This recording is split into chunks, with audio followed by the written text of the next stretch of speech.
So examination point of view, say you can have a scenario of the dysphagia, जिसके अंदर के something is stuck in the esophagus or patient is unable to swallow, or you may have a scenario of the retrosternal burning. So these are the two scenarios which you can see in the esophagus. So first of all, I will start up with the esophagus, that why the patient with the esophageal issue develop the gastroesophageal reflux. So there are the several factors, including the dietary factors, esophageal clearance factors, um, uh, abnormal low esophageal sphincter tones, hiatal hernia, or the delayed gastric emptying or increase into abdominal pressures. These are all the things that lead towards the gastroesophageal reflux. Okay.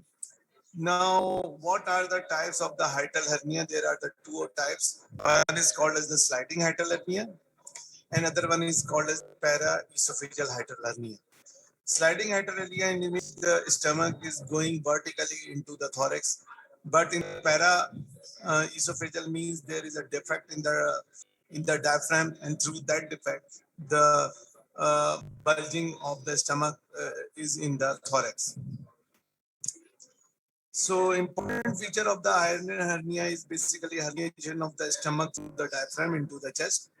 It's occurring to the 30% of the population of more than 50 years of age, often asymptomatic.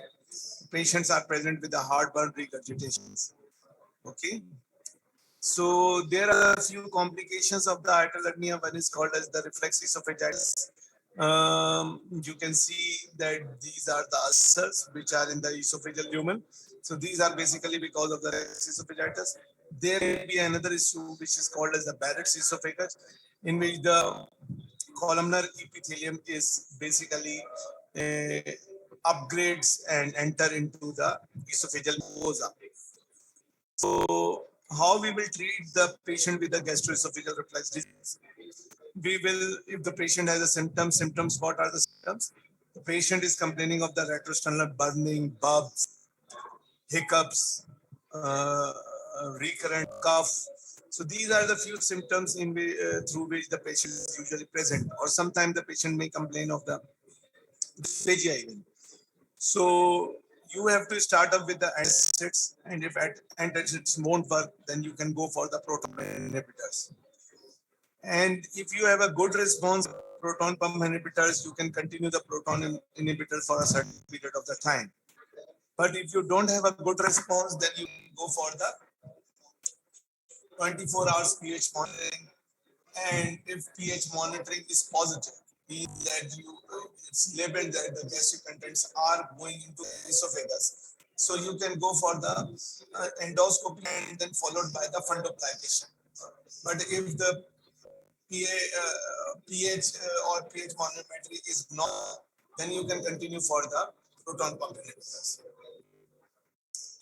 So gastroesophageal reflux is having a high prevalence in old age. The symptoms correlate with the degree of the inflammation. Delayed complications such as the strictures, bleeding, esophagitis are more common. The patient present with a recurrent pneumonia as well. That's I have already told you. Now there is another scenario which is called as the achalasia. You should be very careful, and you should remember this picture, that uh, uh, in the exam you have a scenario that the patient is presenting to you and it's unable to swallow, or if the patient is swallow and there is something stuck in the retrosternum, and after a few days time the patient vomits and patient is unable to swallow the solid and the liquids as well, both. So, and then you have a picture of this. So you can see that there is a red tail distal esophagus, and this is the stomach. You can say this is the barium. The way this is the barium, you can see that the distal esophagus is completely narrowed, and the proximal esophagus is grossly dilated.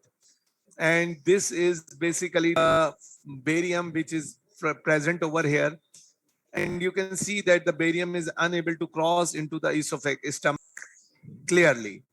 So in that case, your answer will be that the patient is very likely have a achalasia. Mind it, in the exam, you may have the scenario of the achalasia, history of the dysphagia, and you have the barium in front of you. So in barium, you can see that there is a red tail appearance. Over here, there is a manometry. Manometry means just like just like ECG, you have a electrical current monitoring in the esophagus. And over here, you can see as I am drinking or eating something. So there is a progressive electrical activities which are actually continue, and then ultimately food is going into the stomach. But in the achalasia, you can see there is no electrical activity, and you have a flat line in the manometry. So how you can read the achalasia? You can have the you can have a CRE balloon dilatation, which is called as the achalasia balloon dilatation. You can go for the Botox injection in the distal esophagus. You can go and give the calcium channel blockers to the patient. You can go for the fundo linear fundal tear, which is called as the segmental resection of the uh, distal end of the esophagus. So either you go through the surgery, you can go through the CRE balloon dilatation, you can go through the Botox injection, or you can go through the calcium channel blockers in this type of situation. The achalasia is basically a congenital issue, and this is because of the absence of the ganglionic cells, which are actually not there. So the food is not being sensed through the sympathetic and parasympathetic activities of the body, and the distal esophagus completely tightened up. So this is the issue.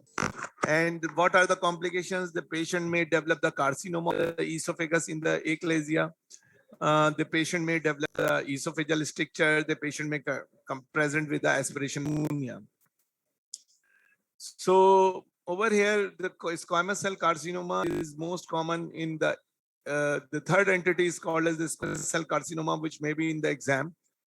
The risk factors are smoking, alcohol, betel nuts, celiac disease, achalasia, which I have already mentioned, or post-cricoid web or post-caustic web. These are the things which are there. So now we'll move on to the stomach.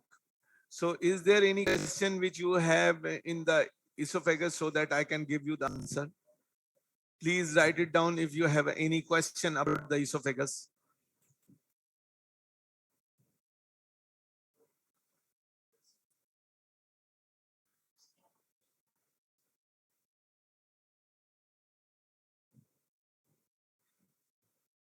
कोई question है आप लोगों का या हम आगे move करें? Please बताएं ताकि मैं आगे मूव करूं, या इसी पे अगर क्वेश्चन है तो बता दें.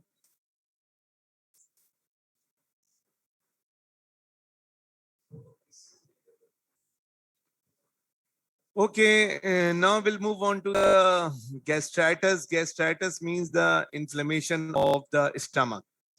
So what are the common things की वजह से gastritis हो सकता है? One is called as the aspirin, NSAIDs, Helicobacter pylori infection, alcohol, iron preparations or supplemental iron involvement, biliary reflux, viral infections like cytomegalovirus. So these are the things which can cause the gastritis. So gastritis is ultimately leading towards the peptic ulcer. So the peptic ulcer includes the two entities. One is called as the gastric ulcer, and another one is called as the duodenal ulcer.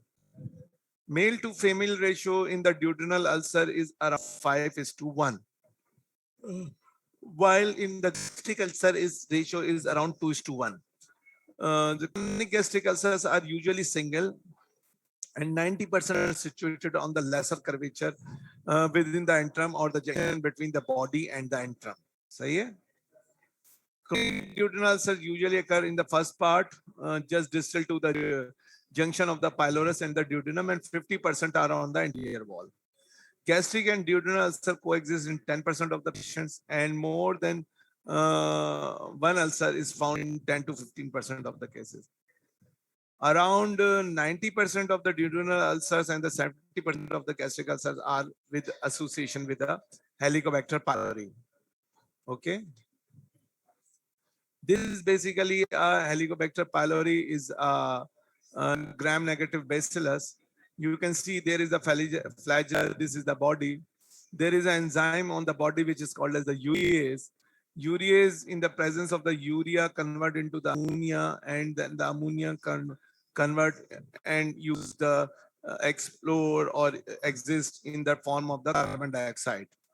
So ammonia makes the atmosphere more alkaline, and then this bacteria grow into the stomach. So these are basically the factors which are responsible for the duodenal ulcers. The duodenal ulcers are mainly actually being because of the overproduction of the hydrochloric acid. Now the consequences are the sequelae. What are the sequelae? That Helicobacter pylori with the host factor and the environment, patient may develop the enteral gastritis or pangastritis. Enteral gastritis may leading towards the duodenal ulcer or the gastric ulcer. Similarly, the pangastritis leading towards the gastric ulcer or the duodenal ulcer. Now, this is very important. You can have the test for the Helicobacter pylori. These are the non-invasive tests, means you can go the blood or through the air, or this is basically the invasive test. Invasive test means you need an endoscopy through which you can diagnose the Helicobacter pylori. And once you go for the endoscopy, you have to take out the samples from the stomach and then send for either for the histopathology, rapid urease test, or microbiology. And in the non-invasive test, you have the serological test. You can go for rapid and fecal for the feces for the H. pylori antigen, or you can have a urease rapid urea blood test. So these are basically the non-invasive, and these are the invasive tests. So you should know the names.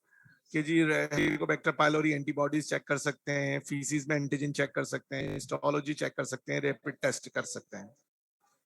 So indication for the H. pylori indications are basically definitive indication, peptic ulcers, maltoma, H. pylori positive dyspepsia. Non-indicated में gastroesophageal reflux or the asymptomatics. सही है? So management basically includes antibodies, which are basically a triple antibodies.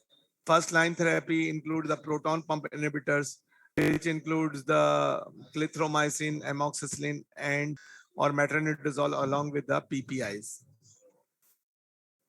The complication of the Helicobacter pylori infection are basically diarrhea, flushing, nausea, vomiting, abdominal pain, cramps, and rash.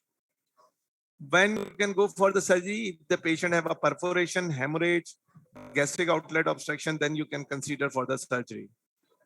So the complication of the peptic ulcer are perforations, gastric outlet obstruction, and the bleeding. And what is the Zollinger-Ellison is, I think, not in your case. Gastric carcinoma remains the leading cause of the gastric cancer death in UK. And this is all because of the presence of the Helicobacter pylori or autoimmune gastritis, which leading toward the formation of the gastric cancer. The risk factors are Helicobacter pylori, smoking, alcohol, dietary associations, autoimmune gastritis, adenomatous gastric polyps, previous history of the gastrectomy, Meniere's disease. This is a gastric carcinoma, and you can see the resection in that through the endoscope. Surgery is always a hope. If the carcinoma is limited, you can go for the resection. That's the key. Similarly, the gastric lymphoma is basically the lymphoma which is around 5%, and it's basically associated with the Helicobacter pylori infection. So these are basically the topic which are basically in the esophagus, like GERD, achalasia, and esophageal carcinoma. And in the stomach, you may have the gastric ulcer, peptic ulcers, and the gastric carcinoma. So these are the 2 or 3 things which you should have to read from the book and consolidate so that you have to have a comfort in the exam as well. Now we'll move on to the other topics in the next class. I will stop over here. If there is any question related to that, so please ask, or just I have to wrap up. बताइए कोई question है तो बताइए आपका किसी भी किस्म का इन टॉपिक से related.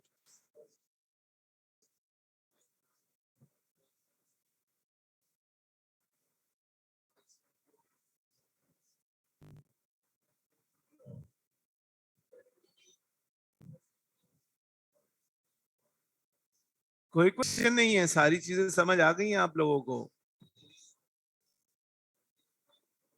Please tell if there is any question. आवाज आ रही है ना आपको मेरी?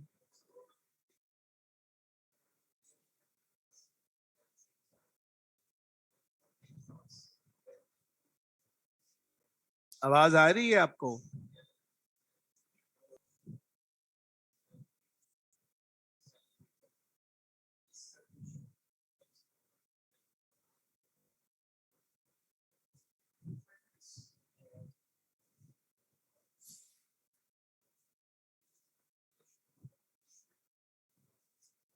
सो कोई क्वेश्चन तो बताएं बेटा.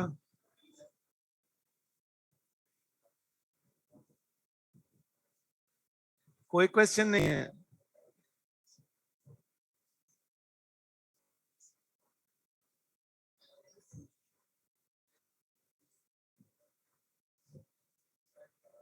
कोई ना कोई तो क्वेश्चन होगा. सब समझ आ गया?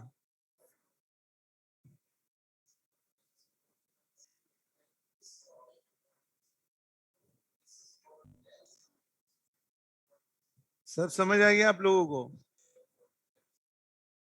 बताइए. 41 स्टूडेंट्स हैं, सो कोई भी क्वेश्चन नहीं है.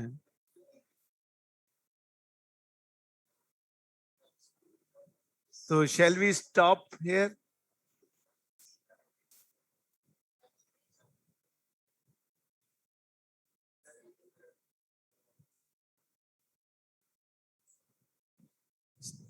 Okay.